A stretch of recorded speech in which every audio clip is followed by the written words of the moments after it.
My position as mayor of Ashland, my first and primary duty is to oversee the police department, the scheduling, discipline, things like that. If someone has issues with the police department, complaints, they come to me. Occasionally somebody comes to me with something good about the police department, which is a nice thing. The mayor of Ashland, like the mayor of a lot of boroughs, we don't have a vote on borough council. The only time we get to vote is in the event of a tie. And if council is tied on an issue, then I step in and I can opt to either break the tie, or I can opt not to and force council to reconvene within 10 days to break the tie, things like that. The mayor of a small borough like ours doesn't have a lot of power. It's a lot of ceremonial things. Lead the Little League Parade, which I'm doing this afternoon, lighting the Christmas tree, Mother's Day ceremony, things like that. There's not a lot of defined duties for the mayor other than tie breaking and overseeing the police department. Do you enjoy your position? Actually, I do. It's been a lot of fun. I was a little hesitant when I was first elected mayor, but I've got to work with a lot of different community groups. It's a lot of fun. It's given me exposure in areas to different things that I don't think I would have gotten if I hadn't been elected mayor. Working with the community I find very rewarding. So yeah, absolutely I enjoy it. This is my second term. Why did you want your position? Honestly, I did it on a whim. I was, we're kicking it around. Friends of ours were sitting around the Elks one night and we were talking about the elections coming up, and the mayor of Ashland before me was Rosemary Noon. She took over after her husband Norby had passed away, and Mayor Noon had done an excellent job, and she decided that she was done with it. She was going to retire, and kind of kiddingly I said, you know what, I think I'm going to run for mayor, and one thing led to another, and here I am. Who do your decisions affect?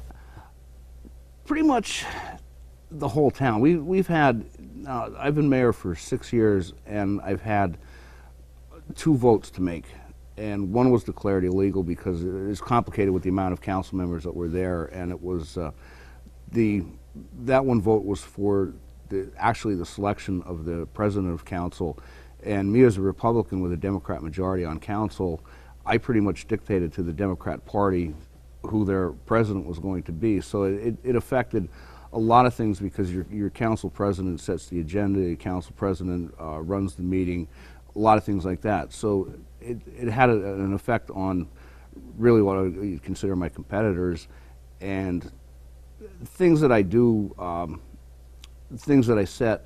One thing I have to do is, and I said this when I ran for election, the mayor, for whatever reason, decides when Halloween is, and I'm a firm believer in Halloween is Halloween. So I've held to that, with the exception one year when Mount Carmel and North Schuylkill played, and it was on Halloween, and I thought, well, I'm not going to make kids pick between going to the football game or trick-or-treating. So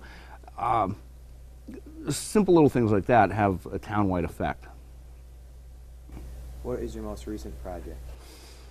Most recent, it hasn't been announced yet, but it's in the plans. Next year is the 75th anniversary of the Mother's Memorial in Ashland, and we're getting a committee together to commemorate that.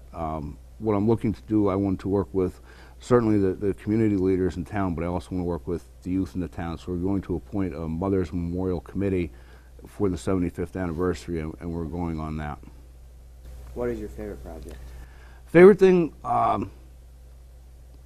5 years ago we looked at the Mother's Memorial, and the history behind the Mother's Memorial is really, really interesting. How it was funded in the Depression. It's part of the WPA project under President Roosevelt. We looked at that and said, you know, we have a unique memorial in town. Nothing was done with it, and we started 5 years ago. We call it an Elementary Mother's Day program.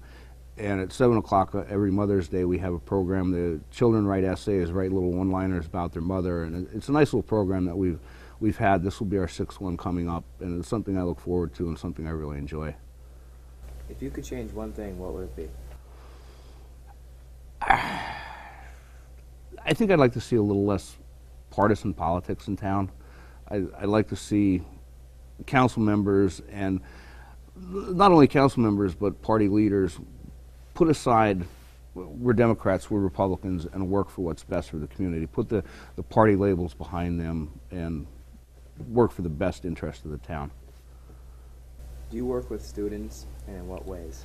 Yeah, I work with students in a variety of ways. As I mentioned, the Mother's Day program, we work with that. I get high school kids to help me with the setup for that, with taking down. I'm also involved, I mentioned the Elks earlier. We have a program in the Elks, which you're aware of, called the Antlers, which is the junior Elks.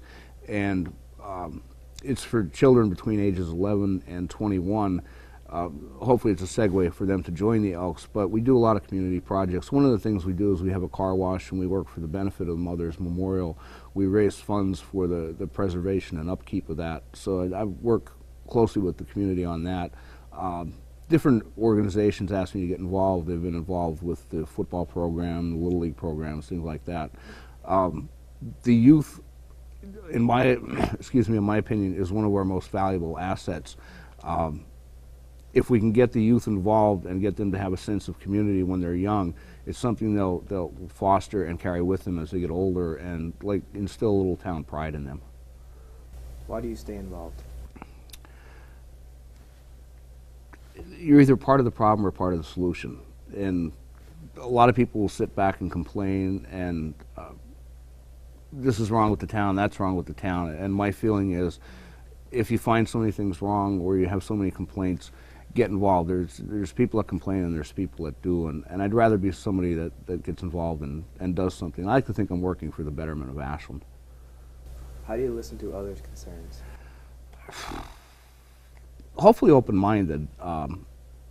We talked earlier about the powers of the mayor. I'll give you an example.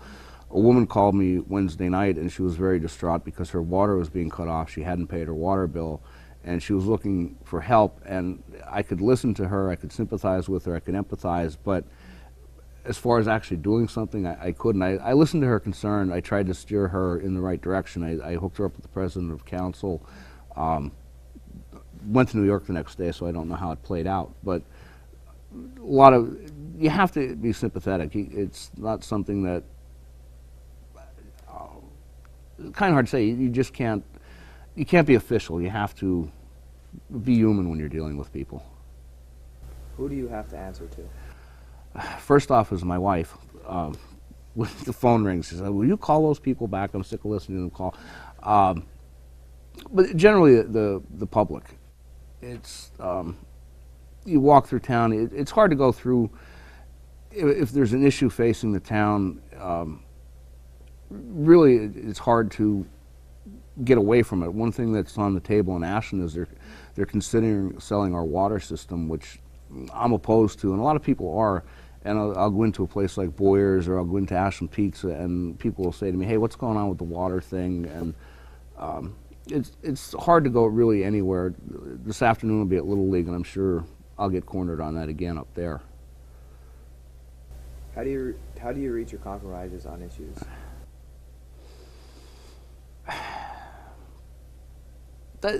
It's really hard to give a general answer for that because each situation is different. We had issues with the police department where council wanted to go one way, I was leaning another way, and that was kind of a hardball. It wasn't a compromise, it was an outright I won, because what they were trying to do was similar to something that had happened in Shenandoah 8 years before. So I contacted the Prothonotari's office, and I got the ruling by the judge in the county, which proved my point. That was one issue that was pretty contentious with us. As far as other issues, it's kind of a tit for tat. All right, I'll do that for you guys, but here's what I want for you. You want me to schedule a certain way, but hey, we need equipment, so let's do that. Every situation is unique. There's no pat answer for that question. Does your political party affect the things you do? To a degree, but I really think in Schuylkill County, anybody that's a Republican has Democrat leanings. Anybody that's a Democrat has some Republican leanings. So I think, I don't think you have extreme right wing and extreme left wing in this county. You have moderate, middle of the road people. As a Republican, I'm expected to be fiscally conservative, as opposed to a tax and spend. But they're the labels that seem to fit the national politics, or more so on a state level than on the local. I think when it comes right down to it, we don't think Democrat, we don't think Republican. We think, how's this going to affect my neighbor? How's this going to affect in my case, my mother, who's elderly, getting back to the water issue, if they do sell that, because Ashland controls it, if they sell it to a big company, the concern is going to go out, and I'm really concerned that water rates could triple. And I try to look at things as how's it going to affect the average person in town. Would you be open to discussing issues with the youth? Absolutely, that's why I'm here today. As I said earlier with the Mother's Memorial, I think getting the youth involved is a really good thing. There's a guy in Ashland that you didn't know, Harry Strauss. He loved what we did with the Mother's Memorial. He said, you know, that's something that sat dormant for so long. He said, and you get the youth to feel part of that, to feel proud of it. That's something that's going to carry on. And I think what I'd really love to see happen in the area is our youth go off to college, get educated, and come back to the area and work to improve, as opposed to, there's nothing there for me, I'm going to leave the area. I'd like to see them say, well, there might not be a job there for me, but there's opportunity. I can create something for myself. I can create something for my peers and stay in this area.